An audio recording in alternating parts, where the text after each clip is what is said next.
Le but du Saint-Esprit, c'est que la croix soit vécue intérieurement en nous. Vivre la croix subjectivement se résume à ces quelques mots.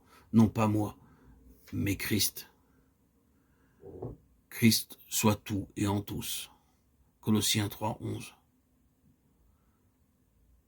La croix vécue intérieurement ne peut et ne sera jamais une vie d'effort, mais de joie à travers la souffrance. Ainsi, non pas moi, mais Christ ne sera jamais imposé. C'est quelque chose que je choisis de tout mon cœur. Car j'ai vu que Christ est le vrai homme, possédant la vraie vie. Il est la vérité de Dieu.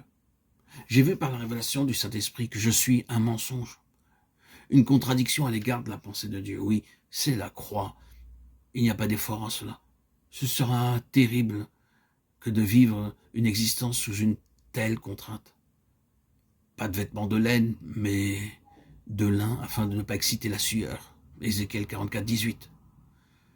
Ceci est dit, nous le savons, en relation avec le service de Dieu. Mais c'est aussi le principe d'une vie crucifiée. Maintenant, qu'est-ce que la résurrection pour nous? Elle est la réponse à la mort. Il n'y a pas de résurrection sans une mort. La résurrection de notre expérience, c'est ce qui ressort de la mort à nous-mêmes. La vie de résurrection est celle de Christ après le calvaire. C'est cette vie-là que nous recevons lors de notre nouvelle naissance. Elle ne devient nôtre en expérience que sur la base de notre entière identification avec lui, par la foi. Romains 6, 4, 5, 6.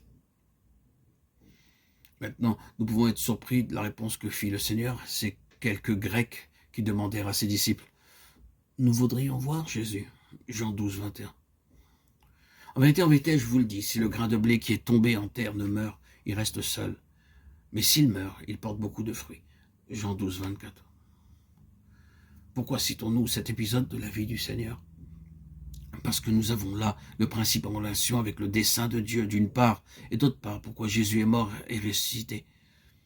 Sans sa mort parfaite, nous ne pouvions pas être réconciliés avec Dieu. Sans la résurrection, la mort n'aurait pas été vaincue. Sans le Saint-Esprit, le dessein n'aurait pas pu s'accomplir. Ainsi, l'Église prit corps sur la terre à la Pentecôte, mais sur la base de quel principe? Sur celui du grain de blé qui meurt et donne la vie à beaucoup d'autres grains. Et si nous procédions à leur analyse, nous serions à même de constater que ces grains ont tous les mêmes caractéristiques, mêmes composants, parce que possédant la même vie. Et cela n'est pas seulement vrai du grain de blé, mais de tout ce qui résulte de la vie, chaque semence produisant suivant son espèce. Que voulait dire le Seigneur en réponse à la question de ces Grecs? Il voulait dire ceci. Désormais, vous ne me verrez plus tel que je suis, mais vous me verrez reproduit en beaucoup d'autres. C'est sur la base de ce principe que le Seigneur obtiendra son Église, son épouse. C'est aussi en vivant en expérience de façon spirituelle sur le terrain de sa mort et de sa résurrection que nous permettons au Saint-Esprit de nous amener à sa ressemblance. C'est sa vie de résurrection qui accomplit cela. Sion, qui représente la pleine pensée de Dieu concernant son Église, et qui signifie ensoleillé, sont ceux qui, durant leur vie, choisissent de vivre pour Dieu et non pour eux-mêmes. Ceux qui, chaque jour et avec joie, lui disent « Non pas moi, mais Christ ».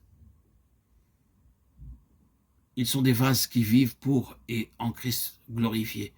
C'est par eux que Dieu accomplit son dessein et apporte la vie à ce petit résidu des jours de la fin.